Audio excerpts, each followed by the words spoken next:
Diama umugoroba mwiza urakaza neza no ku muryango wa Doko Sport ya YouTube bakugeza amakuru sport umunota ku munota na makuru meza kandi agezwa amakuru yo ni menshi cyane kugenda zamuka umunota ku munota many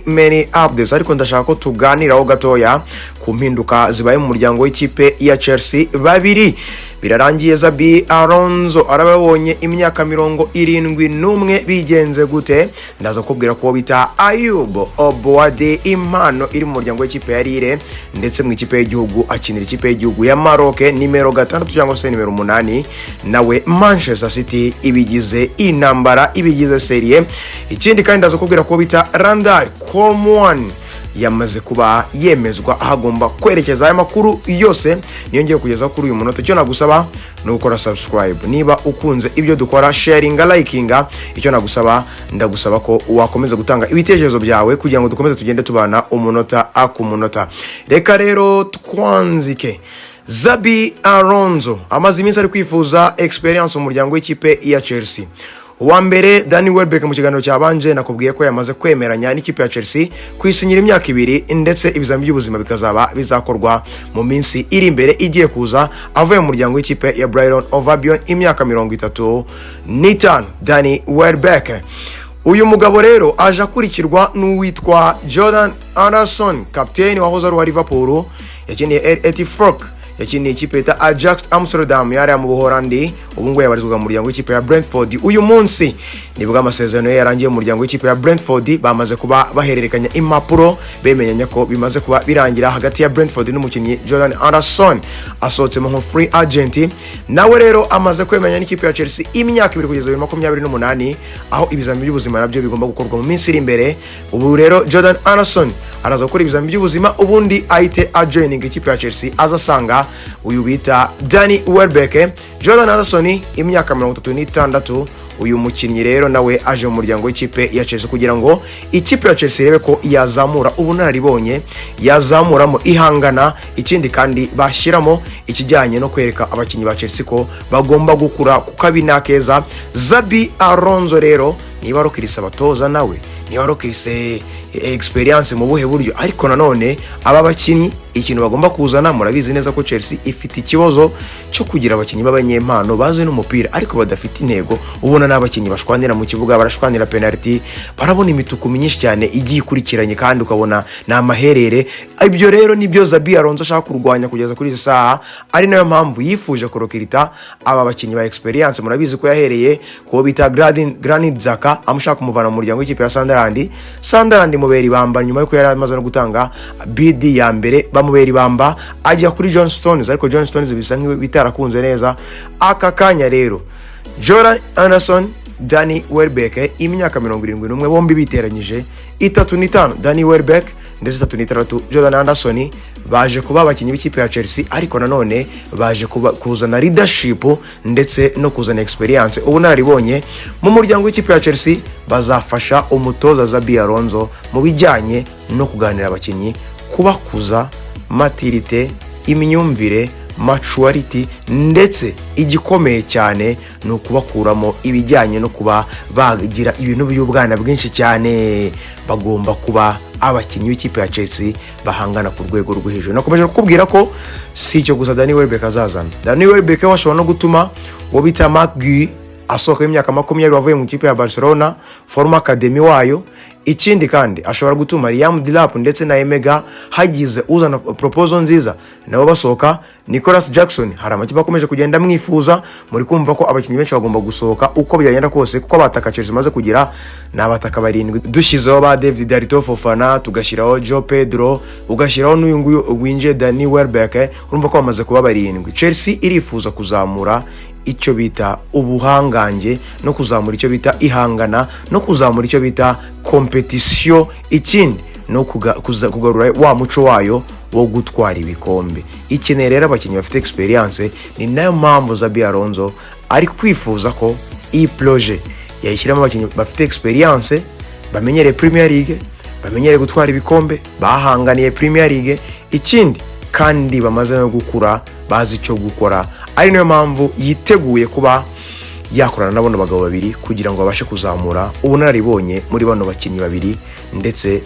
n'akazoza ku myaka iri imbere muri bano bakinnyi bakiri b'abana mu muryango w'ikipe ya Chelsea. Rero Xabi Alonso birarangiye, deal zombi zamaze kuba ziba adani, igisigaye ni gukora ibizami by'ubuzima ndetse no kubagaragaza mu muryango w'ikipe ya Chelsea, ubundi amasezerano agasinywa y'imyaka 2 kuri buri umwe kugeza 2028 hagati Jordan Anderson mediateur ndetse na Danny Welbeck umwataka. Uyu mwataka Danny Welbeck mwibutsa ko yatsinze n'ibitego 13 mu mwaka ushize w'imikino mu muryango w'ikipe ya Brighton over Beyond. Twihusa cyane rero, reka tuve mu muryango w'ikipe ya Chelsea kuko amakuru yakomeje kugenda azamuka ari menshi. Reka twirukanke tujye mu muryango w'ikipe ya Manchester City, nyuma yuko imaze kumenya ko uwo bita Rodri Cascante, uwo bita Florentino Perez yamaze kubafungura imiryango, bigaragaza yuko uko byagenda kose Real Madrid yamaze kugaragaza ko yifuza Rodri Cascante ko yayijoining. Ni ukuvuga ngo rero yahise none nayishyiramo imbaraga zose zishoboka, igenda yose yimarirayo, iravuga ati uwo bita Ayubo Boadi imyaka 18 ishyira 19, uyu mukinnyi w'ikipe ya Lille yarabimenye, iravuga ati uyu mupeti ashobora kuzaba imana iryoshye byataye, reka tumukubita amasezerano mashyashya y'imyaka 3, tumukubite release clause ya $70 z'amayero. No kuvuga ngo ikipe izamushaka izaze tuvugane duhereye kuri ayo ngayo. Manchester City rero yari imaze iminsi irimo iragerageza kugira ngo irebe ko yakumva icyo bisaba, imuganirize yumve niba yamusinyisha muri Mercato cyangwa zamusinyisha mu mwaka utaha. Nyuma yuko rero bamaze kumenya ko Rodri Cascante ashobora kubacika, bashyizemo imbaraga zose, uwo bita Ayubu Boadi batatse bakomeye cyane, bagiye kuba bashaka ukuntu bamusinyisha kugira ngo aze gusimbura Rodri Cascante, ngo kumenya igihe azasinyira, niba ari muri uyu mwaka 2026-27, niba ari 27-28, bigomba guterwa nuko Rodri Cascante biri buze kuba bigenda. Rodri Cascante anajya mu kipe ya Real Madrid, Ayubu Boadi araza muri uyu mwaka. Rodri Cascante natagenda, Ayubu Boadi azajoininga Manchester City mu mwaka utaha. Ayubu Boadi rero nindi nkuru muri izi transferi tugomba kwitegura vuba ngaha, dushaka kujya kubona tukabona Ayubu Boadi 18 ishyira 19 ajoininze ikipe ya Manchester City. None se Manchester City yayibonye umukinnyi mwiza cyane uko ubibona cyangwa yabikimenye? Ese uyu mukinnyi hari umuntu utamwemerera? Aho muri comment munyandike ninde utemera Ayubu Boadi, impano y'umu mediateur nimero 6 na nimero 8 ukina neza byatari, ukuntu yakira baro, ukuntu akoresha baro, ukuntu atanga passe, ukuntu yambura walk rate ye. Umuntu utamwemera sinzi ikintu yaba yemera rwose, kuko no umukinnyi w'akazoza kandi ku myaka ye. Ntekereza ko n'abafaransa ubu ngubu bamaze kuba bavuga bati twakoze ikosa, dore ko mediateur wabo nimero 6 nabo ntago byuzuye neza. So nuko rero bimeze mu muryango w'ikipe ya Manchester City. Ayubu Boadi ni inkuru ikomeje kugenda itegerezwa kureba ko izabaho muri iyi minsi igiye kugendeza muri iyi Mercato. Twirukanse cyane rero, bamwita Randal Colomwani. Uyu ni umukinnyi wanyarukiye mu makipe menshi atandukanye, za Nantes, za Freiburg, amakipe menshi cyane. Ubu ngubu yari mu muryango w'ikipe ya Newcastle United, ariko ari mu ntizanyo ni Paris Saint-Germain yamutije mu ikipe ya Juve, ava mu ikipe ya Juve ajya mu ikipe ya Newcastle irongeye imusubije mu ikipe ya Juve, asubira ko muri Paris Saint-Germain. None Paris Saint-Germain isimugurisha mu ikipe ya Juve kugeza kuri saha $45 uyu mwataka w'imyaka 27-28 uzazuza mu kwezi kwa 12,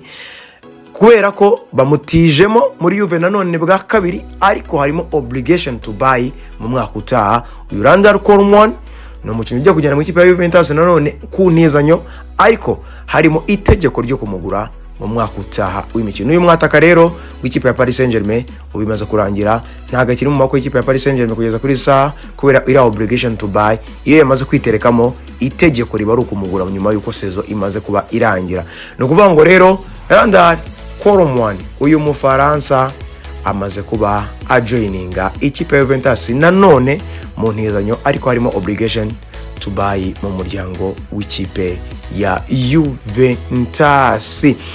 Ndagushimiye cyane rero, aya ari amakuru asohotse muri aya masaha ya nimugoroba. Icyo nagusaba rero, kora subscribe niba ukomeje gukunda ibyo dukora, kora share, kora likes, siga igitekerezo cyawe ngaho muri comment section. Ikindi ndakwibutsa ko ridako umundo mwigi